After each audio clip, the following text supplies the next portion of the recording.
John Gill, Exposition Bible. Revelation chapter 1, verse 14. Reading first from the King James Bible. His head and his hairs were white like wool, as white as snow, and his eyes were as a flame of fire. Unquote. John Gill, quote, his head and his hairs were white as wool, as white as snow.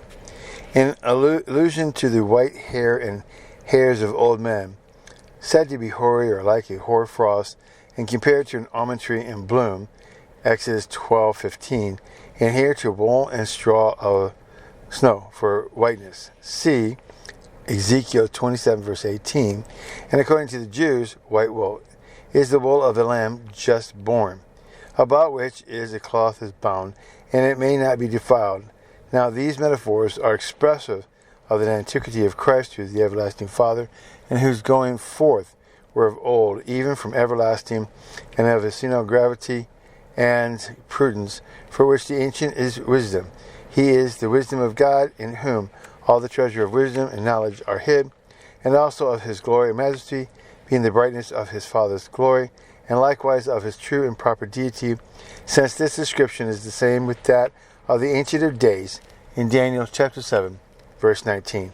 For by his head is not meant here either God the Father, who is sometimes called the head of Christ, 1 Corinthians 11:13, nor his divine nature, which is the chief and principal in him, nor his headship over the church, nor do his hairs intend his elect, which grow upon him, and are nourished by him, and are so called for their number, weakness, and purity. And his eyes were as the flame of fire.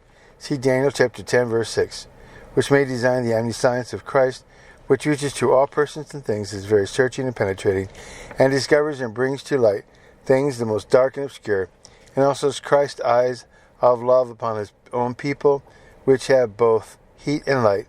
Christ's love never waxes cold, and being shed abroad in the hearts of his people, warms theirs. And in the lights of his gracious countenance do they see light, and his love, like flames of fire, melts their souls into a true genuine repentance for sin, or else, rather, his eyes of wrath and vengeance, as set upon his enemies, are here meant, which will be fierce and furious, bring swift and sudden destruction on them, before which is no standing, and from which there is no fleeing.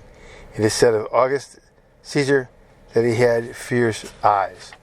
End of Revelation, chapter 1, verse 14.